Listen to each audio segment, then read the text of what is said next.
All right, this was about Tookie Williams, man. Y'all sit back. If y'all don't know, Tookie Williams is the founder of the Crips out in California.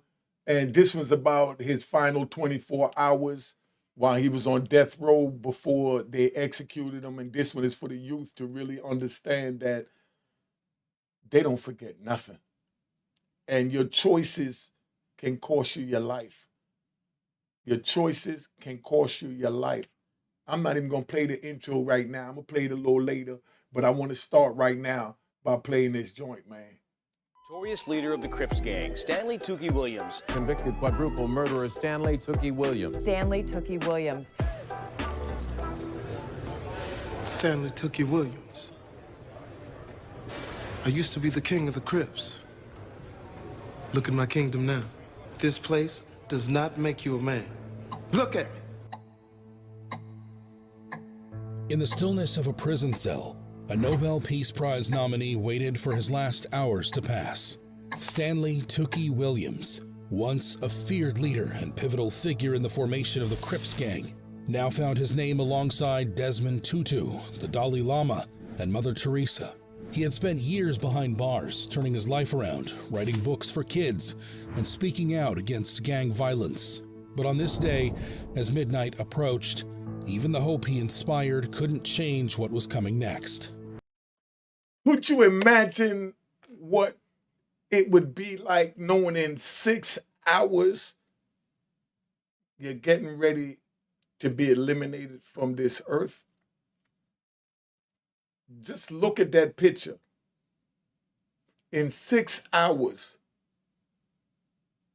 he had 6 hours to live. I don't want none of y'all to wind up in this situation. I don't want none of y'all to wind up in this situation. That's why we're doing this video. All right? It was 1979 when Williams, high on PCP and with 3 friends, went on a violent spree.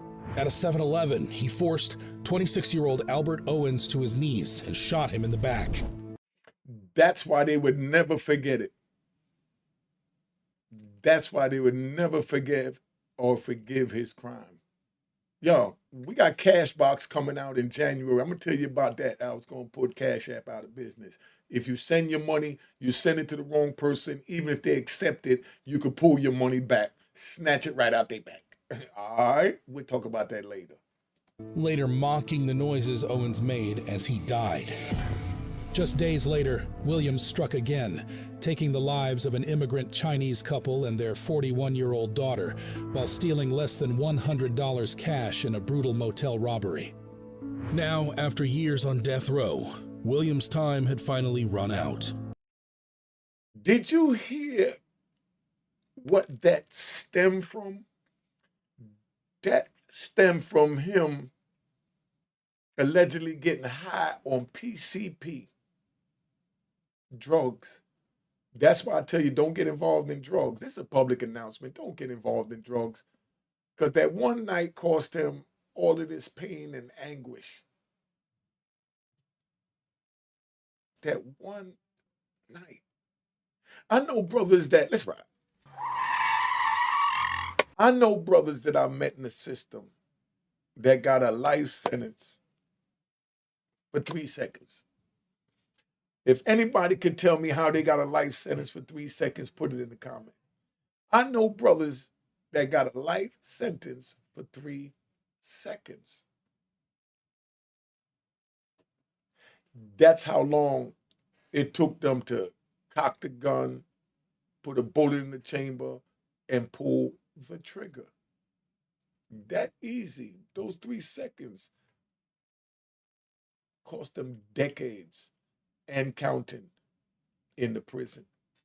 So think before you make these decisions. And don't say Unique Maker Audio didn't tell you. The morning started like any other, oatmeal and milk for breakfast. On death row, there's no special treatment. Your last day is like any other, just as death treats everyone the same. Countdown. At around 1, his legal team pressed forward, presenting every piece of evidence they could to sway the decision, underscoring Stanley Williams' efforts to deter young people from gang life. They argued that his unique credibility had become a powerful force against violence. But law enforcement officials and victims' rights advocates pushed back, labeling him as a fraud, a man who'd never truly renounced his past. Prosecutors pointed out that Williams had refused to break the code of silence by sharing gang secrets with authorities. If you hear that, they got an attitude because he refused to give up what they call gang secrets and codes. And for that, they held it against him, when the whole time all he was saying is that I'm remorseful, I'm rehabilitated, I violated, I caused these problems, and I want to take responsibility for my problem.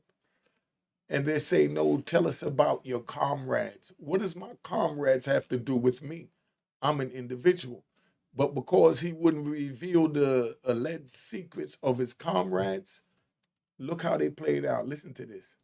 Deputy District Attorney John Monahan remarked, "What message does that send to young children when Mr. Williams, who supposedly has their attention, tells them, don't snitch, don't talk to police?" You see? All they're saying is the same thing I've been saying and I stand on. Don't get involved in the street. Go get a job. Go pay your taxes. If somebody violates you, by all means, call the police. Because that's what you pay your taxes for. Nobody can tell you that. I'm definitely not going to tell you don't call the police. You out there paying your taxes, do what you're doing. But what I am and what Tookie's saying, if you choose to be in the gang life, be on the street, you know it's a whole separate world than the civilian world. And in that world, you don't snitch and you don't call the police.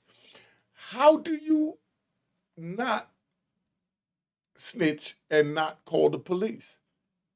By not getting involved in that world. Look where this world took this man, and this is his last 24 hours before they take his life. That's how serious this is. This is a Sunday afternoon football. You know what I mean? A Sunday afternoon, as the Christians say, sermon.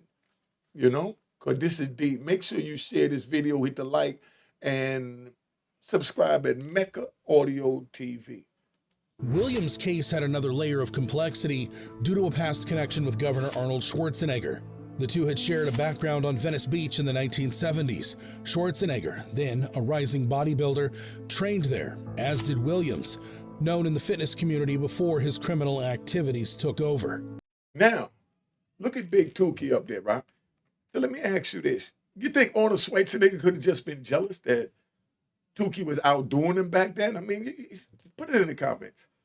Could this have been revenge why Arnold Schwarzenegger, who was the governor of California, chose not to sign off to spare Tookie's life and convert his death sentence to life in prison? Could this have been because of the 1979 rivalry they had on Venice Beach? See, I put real thoughts in your head because that's how me from the street think. You know what I mean? People like that don't forget nothing. So Arnold Schwarzenegger could have been like, oh, no, you talking trash back then, and you already know how we do. So Arnold Schwarzenegger may have held that against him for all these years why he wouldn't spare him, because you're going to hear the positive things that Tookie did, and then you tell me if you feel that they should have executed him or not, because he allegedly started the Crips, and what the Crips have evolved to in the 80s and 90s. And, you know, we know now they're doing positive things because you got Big U and everybody else out there, Whack 100. They talking to the youth in their own kind of way. A lot of people don't like how Whack 100, that's right. I'm going to say this, right? A lot of people don't like how Whack 100 talk. You know what I mean? A lot of people don't like how Unique Mega Audio talk, you know? But Whack 100, he speaks facts. I've heard certain things he said. When he speaks on the code, it's nothing to give a reaction to, you know? And then you got Big U out there who running things. I know a lot of brothers over here on the East Coast that speak very highly of him, and he's very intelligent. I see the way he moves. He's more laid back. He's like a quiet storm, while Whack is that thunder and lightning. You know what I mean? But that's what make Cali what it is. That's what make the world what it is. You're going to have different elements in life, but we just have to know how to coincide together and move as one to the common goal of success and survival. All right? According to Williams' biography, Schwarzenegger had once complimented him on his physique, even offering posing advice. Williams reportedly hoped this acquaintance would give Schwarzenegger insight into his character's change. But despite his team's appeals and petitions to multiple courts, each was denied. Just the day before, the California Supreme Court had rejected his request, as did the U.S. Ninth Circuit Court of Appeals, and finally, the U.S. Supreme Court. Yo, do you know what it's like when you filing a motion to any court, much less the U.S. Supreme Court, and when you filing this motion, you expecting to win, but it's just out of control. They turn you down every chance they get. You feel like, I know I'm going to win this one. You don't expect to win it, but there's a saying that we have in prison that, you expect the worst, but you hope for the best. And that's what Tookie Williams had to do when he filed this motion trying to save his life. And I know what he's feeling, and that's why that's so dear and passionate to me. My two children just walked in the room, my son and daughter, and they were 7 and 8 or 6 or 7. I don't even know. I stopped counting years when I went in. And I could imagine what Tookie felt like, not being there for his children and then being executed. At first, he said that he didn't want no witnesses to watch the spectacle of them taking his life because he was going out like a gangster. And I know you rat bastards don't understand what I mean by that, but you're not supposed to, and that's why I'm going to give you 3 seconds to tap off my channel. Take that with you, scumbag. Now, what I'm saying is, when you have to go through something like this, and this is why I tell the youth it's not worth it. My daughter looking at me like it's a joke. My son looking at it because they love what I'm doing. I'm doing a great job, but this is not an act. This is my heart. I feel and I know what Tookie going through. I went in, my kids were 7 and 8, the two of them standing here. I come home, they 36 and 37, 34, 35, something. Like I said, I stopped counting. That's how this life on the streets do it, and it's not worth it. And if this video don't move you enough to know and understand that it's not worth it, I don't know what will, but let me get back on to this.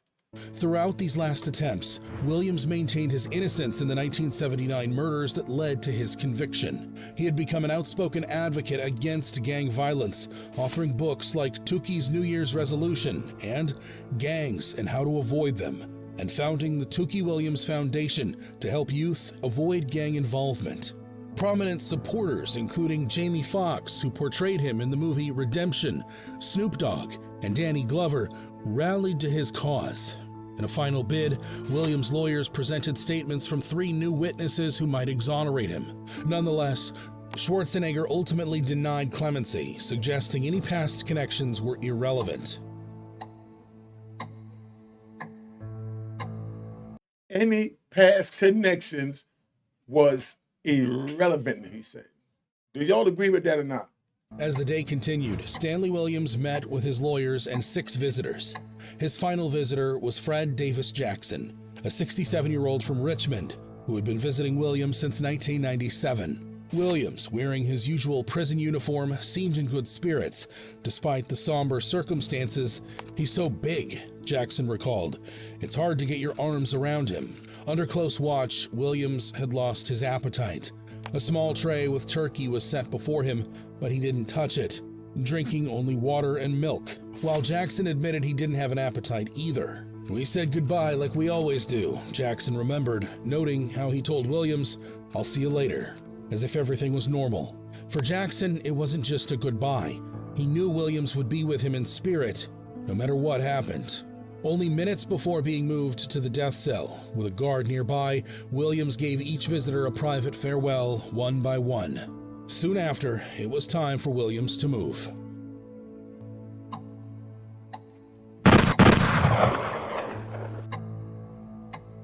Could you imagine what that feels like to be walking down a dark corridor, handcuffed and shackled, and know that you're walking into a room that they're gonna stick needles in you and take your life? Could you imagine that? I can't even equate that to standing in front of the judge knowing that he's capable of giving me life in prison.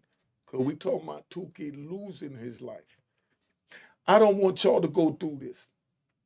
That's why I tell y'all, and I'm telling y'all again, don't get involved in the street. Stay on the porch. It's not worth it. Don't tell me I didn't tell you. Unique Maker Audio told you here first. Mr. Williams, ready to move? By 6 p.m., Stanley Williams was strip searched, given a fresh set of clothes, and moved to a 45-square-foot death cell just steps from the death chamber. A death cell. That's what we're trying to prevent you from going in over here, Unique Maker Audio. Where a sergeant and 2 officers watched him closely. He spent the evening reading some of the 50 letters he'd received that day, from places as far as Italy and Israel, many from children who wrote that they were praying for him. A prison chaplain was available if he sought counsel, but Williams did not reach out. He also declined a sedative offered before the execution. Though he once said he didn't want anyone he knew to witness what he called the sick and perverted spectacle of his death, he later asked for 5 witnesses to attend. Meanwhile, the execution team began final preparations nearby, setting up needles, tubes, and chemicals in the prison's former gas chamber. See, this is my opinion. That's all it is, my opinion. At first, he didn't want anyone to attend, and then he decided to have 5. The first thing that came to my mind when I heard that, being from the street, is that the family members and himself wanted to make sure they didn't do anything with his body, his mind, if you understand what I'm saying. Because imagine if no one showed up. That's right. Imagine if no one showed up and they went through with the execution but never done the execution, and then physically moved his live body, healthy and everything, to a whole nother location, and then did whatever they chose to him. No one would ever know. So that's probably why. That's why I would have wanted somebody close to me. Yo, make sure these do what they supposed to do. Make sure they don't chicken out and try and put me through no more torture. I mean, you know what I mean? No more of their torture. Let's put it that way. You know what I mean? So just imagine that. And y'all put it in the comments how you feel about that. He didn't want no one, and then he said he wanted 5. I think the 5 was to verify that they did go out what they say they was going to go out with, and not sit there and playing these scandalous games. Because like he said, it was nothing more than a spectacle in his mind. Now converted for lethal injections. Outside the prison gates, about 2,000 protesters gathered, hoping for a last-minute reprieve for Stanley Williams. Among them were celebrities, activists, and anti-death penalty advocates, all pleading for his life to be spared, yelling, "Tookie must live. Tookie doesn't deserve to die." Yo, when I was in Lum Park, I was there with Big Kaz, rolling 60s. And I was in Lee County, and I think someplace up in Boston or something like that with Sea-Dog. You know, these was 2 Crips, and they introduced me to who Stanley Tookie Williams was. These 2 brothers knew the history on Tookie, and they followed, you know, the path of what the Crips was originally initiated to do. While they was in the prison, they helped to guide the youth. And at the same time, the ones that wanted to be into that, you know what I mean? They made sure that they stayed into that as well. Not into that, but as far as, you know, knew what the rules was. Because, you know, they're going to ask the OG, yo, what happened in a situation like this? The same way y'all called me and asked me. And these brothers ain't do nothing but positive. Every jail I was in, the Crip car was tight. Every jail I was in with Kaz and Sea-Dog, this Crip car was ran tight, was respectable and honorable. Let's give him a round of applause.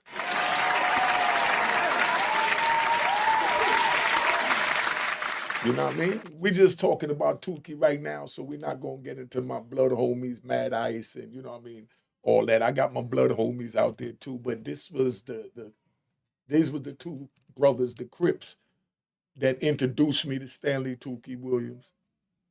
And I thank y'all. I really thank y'all. That's why I'm doing it. This dedicated to Big Kaz and Sea-Dog, man. Make sure y'all let them know out in California, Big Kaz, it's dedicated to them, man. All right. Civil rights leader Jesse Jackson, who had advised Williams that day, criticized the decision to proceed with the execution, saying Governor Schwarzenegger had chosen revenge over redemption and was using Williams as a trophy in a flawed system. Could that have been because of the Venice Beach muscle building, bodybuilding rivalry? Jackson insisted that taking Williams' life wouldn't make anyone safer or more secure, calling it a political move for toughness. Inside the prison, Williams stayed composed, declining a final meal and choosing only small cartons of milk. At 9:30 p.m., Williams' lawyers made a last attempt to save him, filing an emergency petition that cited a fourth witness.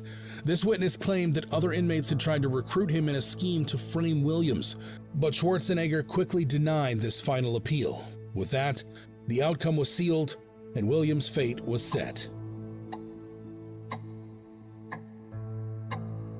As midnight struck, Stanley Williams walked into the execution chamber, a semi-octagonal room bathed in a pale, cold light, with a padded gurney waiting at its center. He lay down calmly as guards secured him with straps, one keeping a steady hand on his shoulder. A nurse began the process of inserting the IV lines, but she struggled to find a vein in his left arm, accidentally drawing blood in the attempt. The insertion took nearly 20 minutes, with staff having particular difficulty with the left arm. During the preparation, witness Crystal Carrion from the Sacramento Bee described Williams as appearing restless. At one point, he asked, "You doing that right?" as staff continued to search for a vein. He looked toward his loved ones, 5 of whom were present, and mouthed something, though his words were inaudible to journalists. At 12:21 a.m., the first drug, 5 grams of sodium pentothal to render him unconscious, flowed into his veins. It was soon followed by 50 cc's of pancuronium bromide to halt his breathing and 50 cc's of potassium chloride to stop his heart. Shortly afterward, he lay still, with the room full of witnesses silently watching his unmoving body. 3 of his supporters, including Barbara Becknell, a former Los Angeles Times reporter, cried out in anguish. The state of California just killed an innocent man. Hence, the final announcement was made. The unofficial time of death for condemned inmate Stanley Williams is 12:35 p.m. We will have an official time of death when the warden arrives to give a brief statement. He had no last words. Stanley Tookie Williams' execution raises tough questions about justice, redemption, and the death penalty. Was he truly redeemed, or did his past define him? What's your take? Did he deserve redemption or justice? Don't forget to like. Yeah. So what do y'all think about that?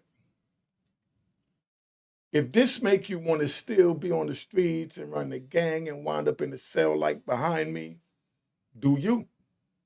Well, Unique make audio telling you it ain't worth it, you know what I mean? And don't do that. Make sure you subscribe at Make Audio TV. Subscribe to Unique Mecca Audio. Hit the like button, the notification button. Cop the book of Raw in Harlem, the whole 9, because that's where we at. Now, cop my man Lou Sims' book. Here go the QR code. You can take a picture of it, freeze the screen, or whatever you want to do. All right? Cheers, cheers, toast the crime, toast the crime, the crime, the crime, the crime.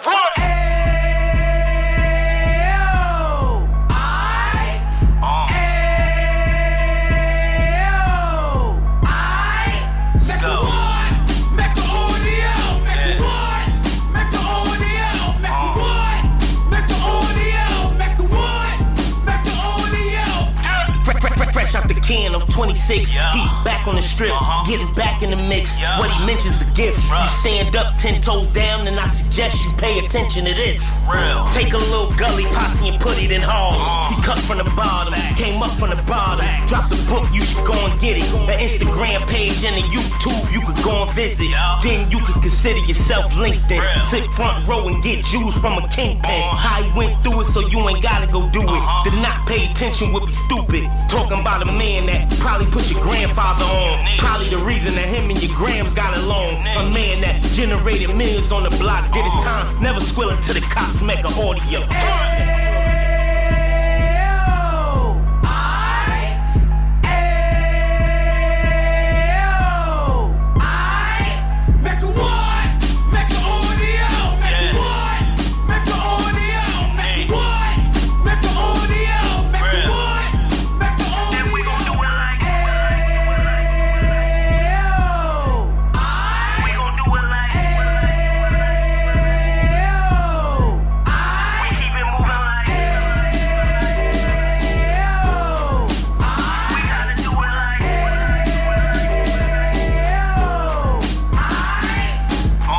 Get it live like 2 G's in the 90s. Drop top beamer so shiny. I let shorty go, she was wine.